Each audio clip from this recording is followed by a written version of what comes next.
नमस्कार साथियों, मैं आलोक कुमार तिवारी, विभागाध्यक्ष हिंदी विभाग, DPBS PG कॉलेज, अनूप शहर बुलंदशहर।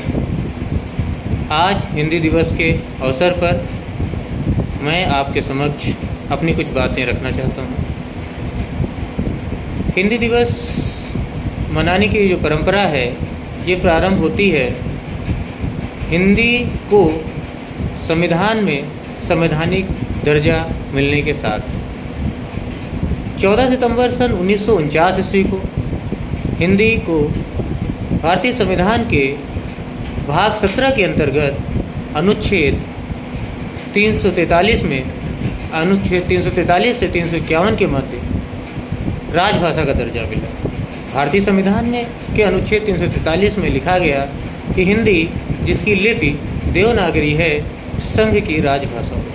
राजभाषा जिसका अंग्रेजी पर्याय होता है ऑफिशियल लैंग्वेज। हिंदी भारत की राजभाषा है, राष्ट्रभाषा नहीं। हम आज़ादी के लगभग 70 साल बीत चुके, किंतु अभी भी इसे राष्ट्रभाषा का दर्जा नहीं दिलवा सके।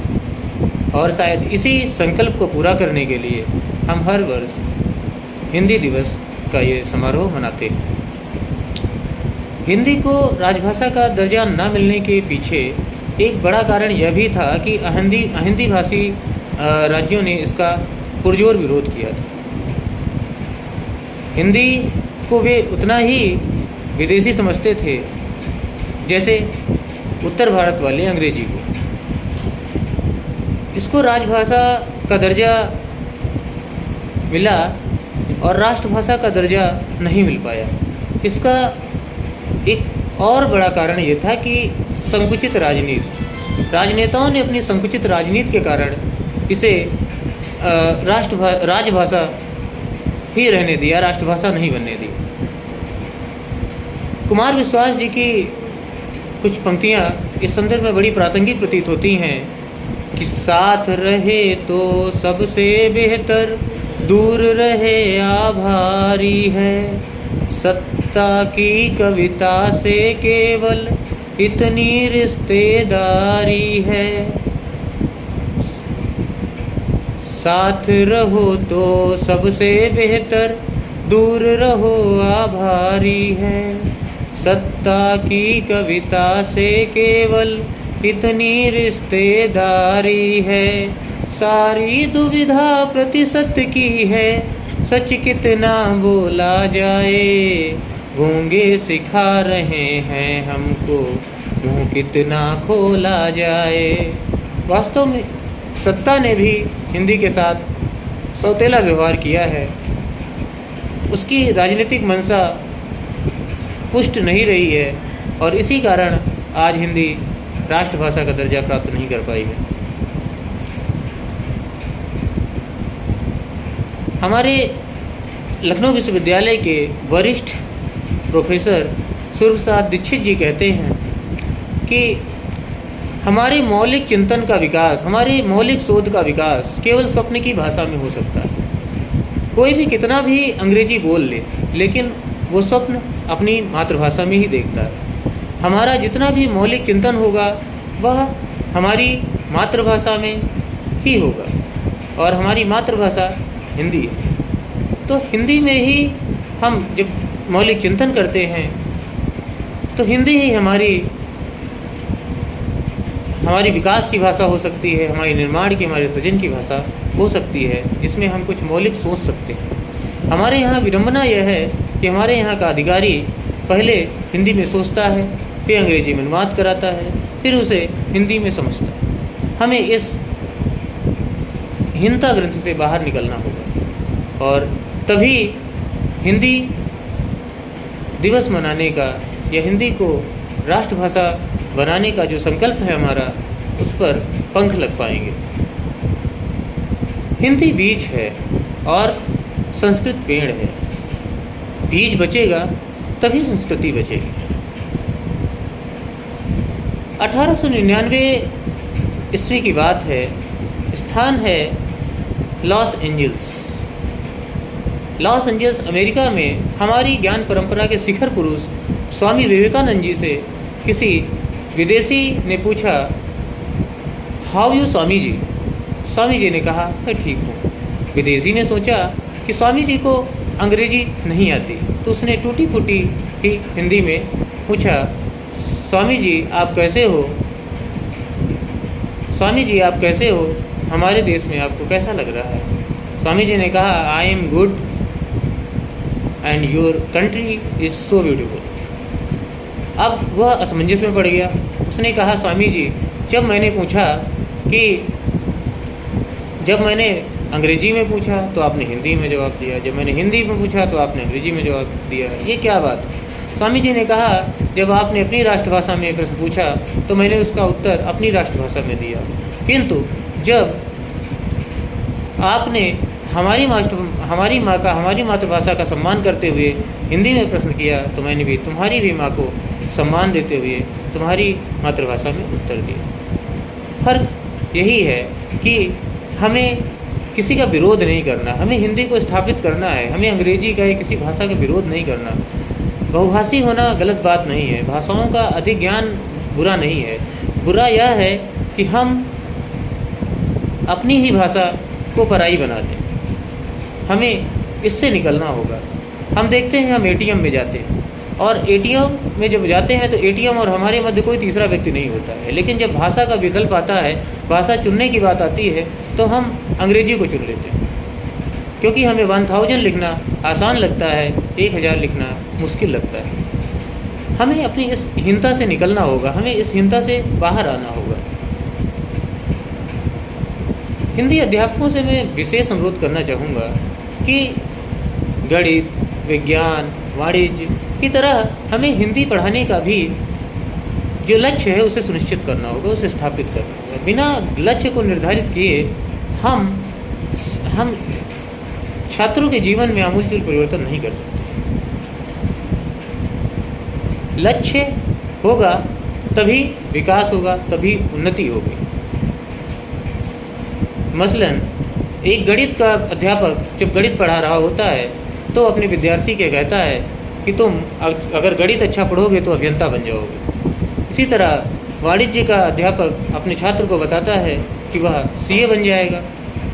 मेडिकल का अध्यापक बच्चे को सिखाता है कि वो अगर बहुत अच्छा मेडिकल पढ़ेगा तो अच्छा डॉक्टर बनेगा। लेकिन हिंदी का अध्यापक क्या बताता है? हमें इसको सुनिश्चित करना पड़ेगा।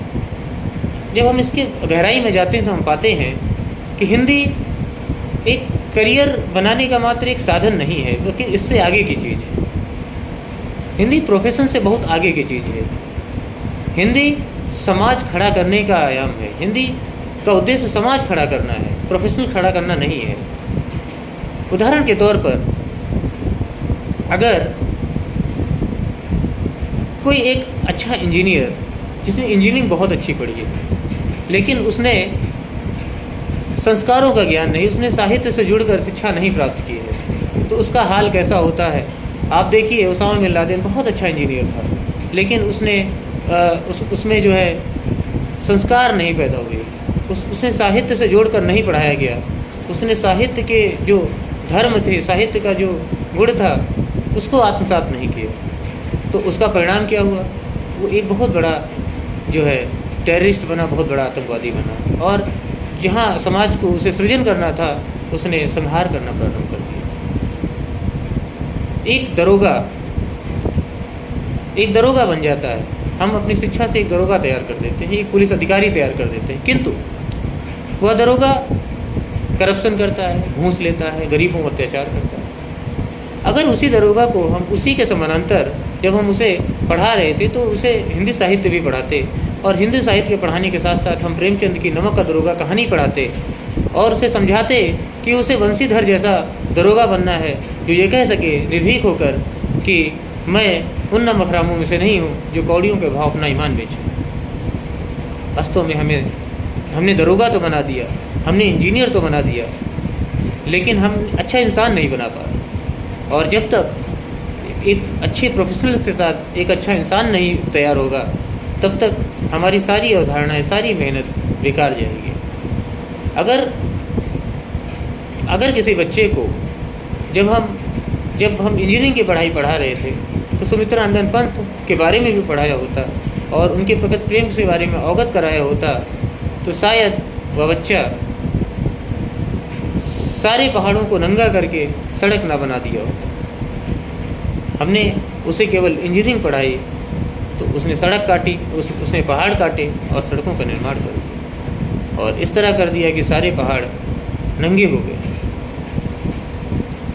इसी तरह अगर हम देखें पंच परमेश्वर कहानी को, देखें प्रेमचंद की पंच परमेश्वर कहानी में यदि किसी जज को पढ़ाया गया होता जो आज जज बना है और उसने उसको उतारा होता, तो जब वो न्याय करता तो उसे अलगू और जुम्मन की कहानी याद आती, और अलगू और जुम्मन की कहानी की जो शिक्षा है उसके बाल मानस पर यदि अंकित हो जाती तो आजीवन वह रिश्वत लेकर फैसले नहीं देता, जो कि आज के समाज की विसंगति बन गई है। हम देखते हैं कि समाज में धर्म के नाम पर, जाति के नाम पर अत्याचार फैला हुआ है, नरसंहार फैला हुआ है। लेकिन अगर उसी समय हम उसे कबीर पढ़ाए होते और कबीर को उतारा होता उसके जीवन में, तो आज जो ऐसा समाज बना है, जो एक वैश्विक लेवल की जो समस्या बन गई है, वैश्विक स्तर की समस्या बन गई है, तो अगर हमने उस समय उसे कबीर अच्छे से पढ़ा दिया होता या कबीर को उसने समझ लिया होता तो ये समस्या वहीं समाप्त हो जाती। तात्पर्य यह है कि जब आप एक अच्छे इंजीनियर बन जाओगे, जब एक अच्छे डॉक्टर बन जाओगे, जब एक अच्छे चार्टर्ड अकाउंटेंट बन जाओगे, तो आपकी उस ज्ञान को सही दिशा साहित्य देगा। ये साहित्य तय करेगा कि उसकी दिशा क्या होगी, वो सृजनात्मक दिशा में जाएगा या ध्वंसात्मक दिशा में जाएगा। हमने पढ़ा के डॉक्टर कर दिए, लेकिन डॉक्टर कैसे बने? मंत्र कहानी में डॉक्टर चड्ढा जैसे। हमें डॉक्टर चड्ढा जैसे डॉक्टर नहीं चाहिए, हमें चाहिए ऐसे डॉक्टर जो गरीब, बेसहारा और मजलूमों की इलाज करते समय ये ना देखें कि उनके पास धन है या नहीं है। अगर किसी गरीब की मदद करनी हो, किसी गरीब का इलाज करना हो, तो कभी धन उसमें रोड़ा ना बने।